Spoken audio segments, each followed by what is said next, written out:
అమరావతి నిర్మాణంపై టీడీపీ ప్రభుత్వం దృష్టి పెట్టింది. 2.5 ఏళ్లలోనే తొలి దశ నిర్మాణాలు పూర్తి చేస్తామని ఇప్పటికే మంత్రి నారాయణ వెల్లడించారు. ఈ నేపథ్యంలోనే రాజధాని అమరావతిలో ప్రభుత్వ కాంప్లెక్స్ భవనాలను నోటిఫై చేస్తూ గెజిట్ జారీ చేసింది. మాస్టర్ ప్లాన్ ప్రకారం అమరావతిలో ప్రభుత్వ కాంప్లెక్స్ భవనాల నిర్మాణం జరగనుంది. ప్రభుత్వ కాంప్లెక్స్ ప్రాంతమైన 1575 ఎకరాల ప్రాంతాన్ని సిఆర్డీఏ నోటిఫై చేసింది. మాస్టర్ ప్లాన్లో భాగంగా జోనింగ్ నిబంధనల ప్రకారం నోటిఫై చేస్తున్నట్లు ప్రకటించింది. సిఆర్డీఏ చట్టం సెక్షన్ 39 ప్రకారం బహిరంగ ప్రకటన జారీ చేసింది.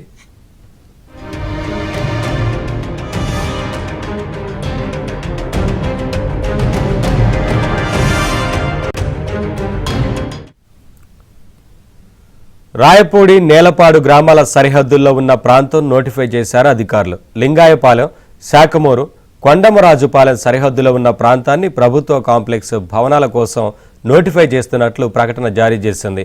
బహిరంగ ప్రకటన నోటిఫికేషన్ను సిఆర్డీఏ కమిషనర్ కాటమనేని భాస్కర్ జారీ చేశారు.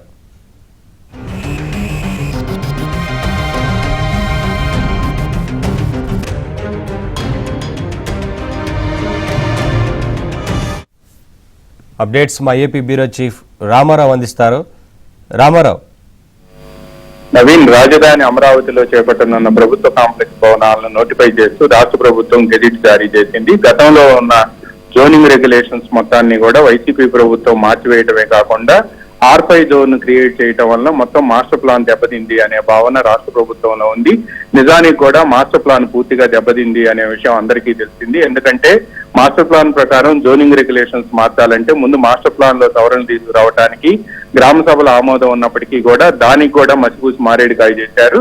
ఈ నేపథ్యంలోనే రాజధానికి సంబంధించి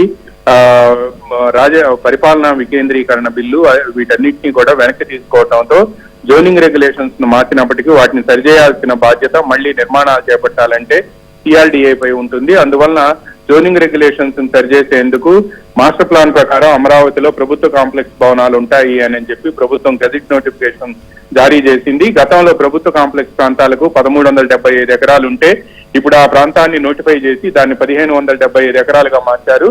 దీంతో పాటు మాస్టర్ ప్లాన్ లో భాగంగా జోనింగ్ నిబంధనల ప్రకారం కూడా నోటిఫై చేస్తున్నట్టు కూడా గెజిట్ నోటిఫికేషన్ లో పేర్కొన్నారు. సిఆర్డీఏ చట్టంలోని సెక్షన్ 39 ప్రకారం బహిరంగ ప్రకటనను జారీ చేశారు సిఆర్డీఏ కమిషనర్ కాటమనేని భాస్కర్. రాయపూడి, నేలపాడు గ్రామాల సరిహద్దుల్లో ఉన్న ప్రాంతాన్ని నోటిఫై చేయడంతో పాటు లింగాయపాలెం, శాఖమూరు, కొండమరాజుపాలెం సరిహద్దుల్లో ఉన్న ప్రాంతం ప్రభుత్వ కాంప్లెక్స్ భవనాల కోసం నోటిఫై చేస్తున్నట్టు కూడా ప్రకటన జారీ చేశారు. బహిరంగ ప్రకటన నోటిఫికేషన్ జారీ చేసి సిఆర్డీఏ కమిషనర్ ఈ మేరకు కూడా ఏపీ గెజిట్ లో కూడా ఈ నోటిఫికేషన్ ఇచ్చారు. దీంతో పాటు మరో కీలకమైన అంశం ఏంటంటే రాయపూడి, నేలపాడు గ్రామాల సరిహద్దుల్లో ఉన్న ప్రాంతాలను నోటిఫై చేయడంతో పాటు లింగాయపాలెం, శాఖమూరు, కొండమరాజుపాలెం సరిహద్దుల్లో ఉన్న ప్రాంతాలను కూడా గెజిట్ నోటిఫికేషన్ లో జారీ చేసి గెజిట్ నోటిఫికేషన్ లో పేర్కొన్నారు. నవీన్.